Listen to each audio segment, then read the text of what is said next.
This is an interesting reward for what was designed to diffuse tension.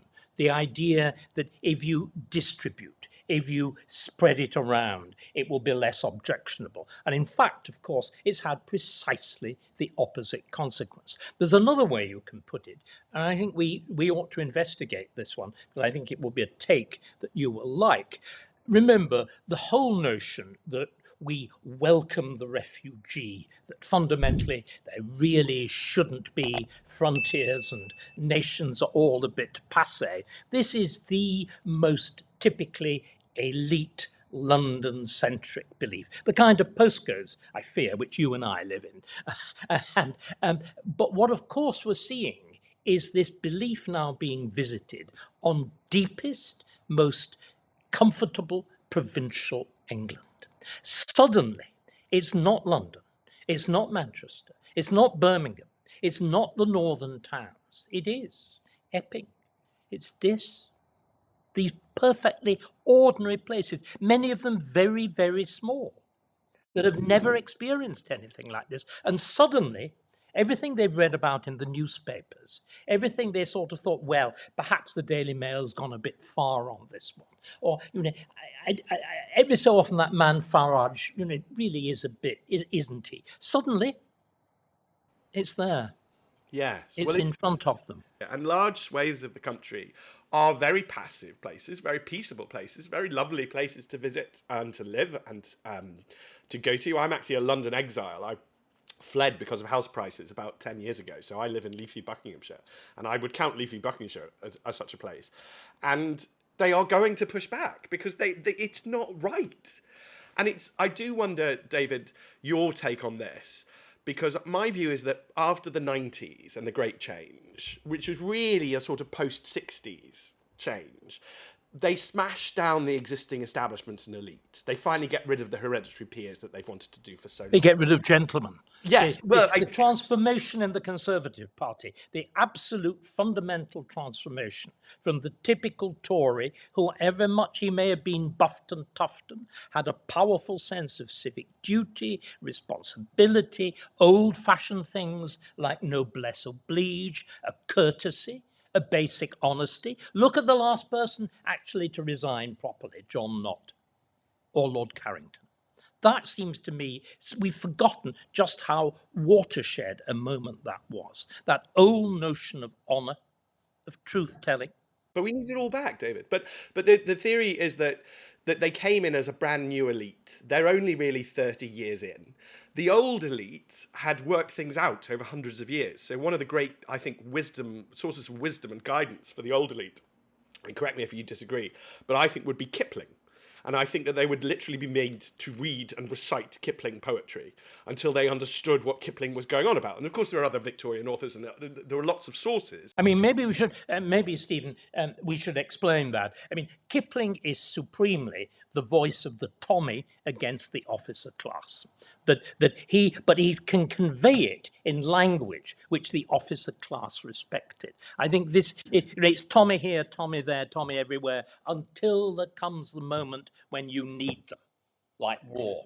I see Kipling as very much like the Agrippa figure in I, Claudius. And again, to explain to people, in I, Claudius, you've got a very, very refined noble class that see themselves as nobles. Agrippa is of that class, but he worked his way in by merit. And as the Empress Livia famously says, when there's a riot in Rome, we need Agrippa back. He speaks their language. And Kipling did that. He fulfilled that role. He was really from the aristocratic class. He's from the power class, from the elite, but he spoke the language of the... He's, in fact, the equivalent of a sergeant major.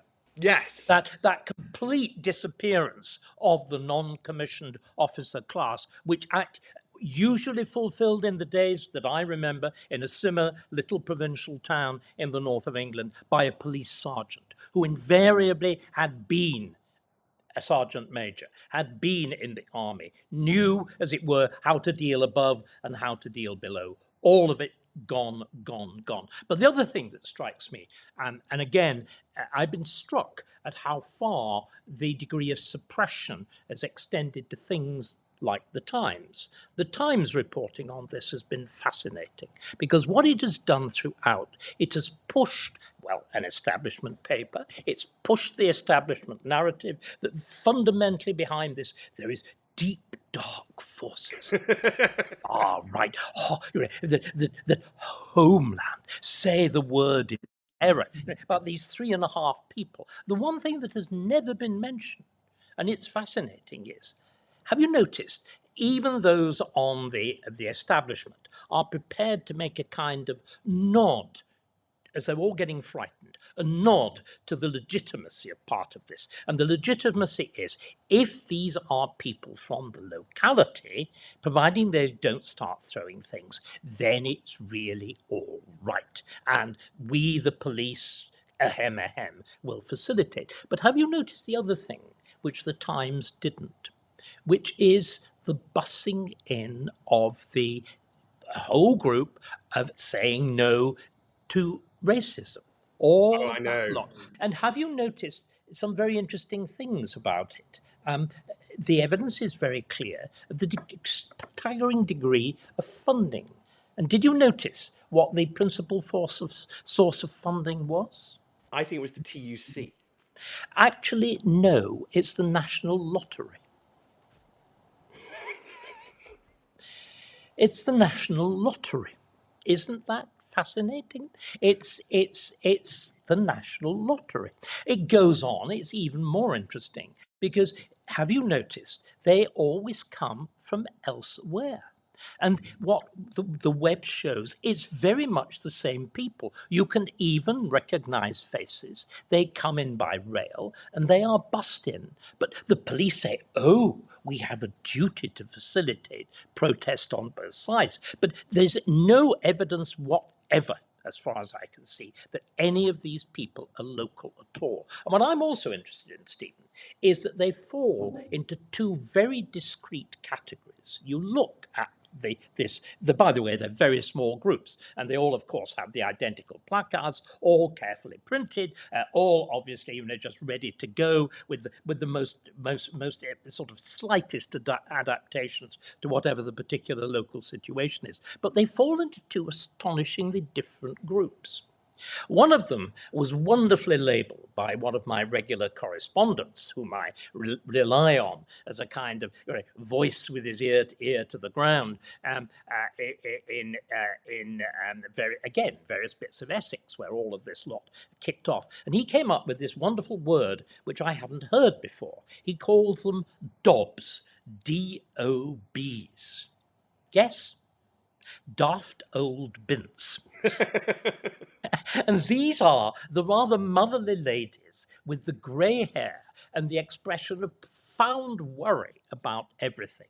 These are the ones, of course, who suffer from this terminal self-destructive empathy. They sympathise with everything they shouldn't. And you know what? I think they act as a smokescreen. Because who are the other lot? The other lot are tough-looking young men, usually masked, black t-shirts, tight-fitting shorts, boots, and clearly just up for it. And it's extraordinary, the nature of that group. And again, that seems to me to say so much of the kind of coalition which is acting as the, dare one use the expression, the shock troops of this elite, because the elite does have some supporters. The elite does exactly the kind of people who are going to vote for the Nut, Choc and Sultana party, as I call it. These are exactly the people. But it is this curious role of the retired middle-class woman who was a school teacher, church warden. Enormous numbers of them are C of E retired or actually practicing clergy. And they act as the ultimate useful idiots. Well, it's the communism of middle class ladies of a certain age, and I think it is about time. I have no trouble with the phrase "shock troopers" at all. I have no trouble calling this what this is. This is the black shirts. This is the phrase, and the black shirts came first in Weimar Germany, long before the brown shirts came. And it's right. I want to highlight two things. One is that you said that they bust them in, and so ridiculous has our society become that the Chief Constable of Essex was allowed to hide behind that phrase because Nigel Farage said that they bust them in and he called for them to resign.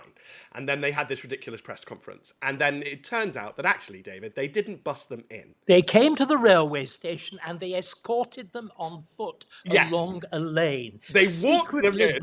secretly bringing them up so as they made the maximum impact on the demonstration. Oh, I'm absolutely with you. Absolutely with you. And that's the substance of the point. But they walked them in and they bust them out. And the Chief Constable literally hid behind that tiny technical distinction that doesn't matter at all. It has no substance to it at all. You bust them home. It doesn't matter that Nigel got it a bit wrong and said you bust them in, when, by the way, you were all lying through your teeth to the public. But sorry, stop, Stephen. It is this lie.